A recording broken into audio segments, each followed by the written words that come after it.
আসসালামু আলাইকুম। আরবি ভাষা শিক্ষা ক্লাসে সবাইকে স্বাগতম। হাদা মিন সাওয়ি কাসার এর আরবি অর্থ হচ্ছে এটা কে ভেঙে ফেলছে। আনা মাফি শুফ মিন কাসার এর অর্থ হচ্ছে আমি দেখি নাই কে ভাঙছে।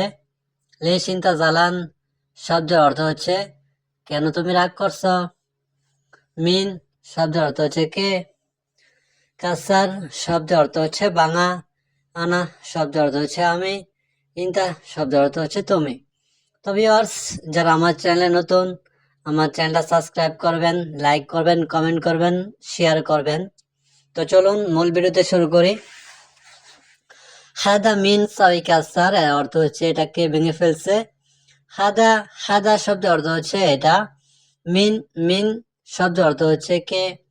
সাওয়ি সাওয়ি শব্দের অর্থ হচ্ছে করা। কাসার শব্দের অর্থ হচ্ছে ভেঙে ফেলা। আনা মাফি শুফ মিন কাসার শব্দ অর্থ হচ্ছে আমি দেখি নাই কে ভাঙছে। এখানে আনা শব্দ অর্থ হচ্ছে আমি। মাফি শব্দ অর্থ হচ্ছে না। শুফ শব্দ অর্থ হচ্ছে দেখা। মিন শব্দ অর্থ হচ্ছে কে। কাসার শব্দ অর্থ হচ্ছে ভাঙা। আনা মাফি শুফ মিন কাসার অর্থ হচ্ছে আমি দেখি নাই কে ভাঙছে। লেশ ইনতা জালান শব্দ অর্থ হচ্ছে কেন তুমি রাগ করছো। এখানে লেশ শব্দ অর্থ হচ্ছে কেন। ইনতা শব্দ অর্থ হচ্ছে তুমি। জালান শব্দ অর্থ হচ্ছে রাগ করা। লে চিন্তা জালান কেন তুমি রাগ করছো। তো ভিউয়ার্স, যারা আমার চ্যানেল নতুন, আমার চ্যানেলটা সাবস্ক্রাইব করবেন, লাইক করবেন, কমেন্ট করবেন, শেয়ার করবেন।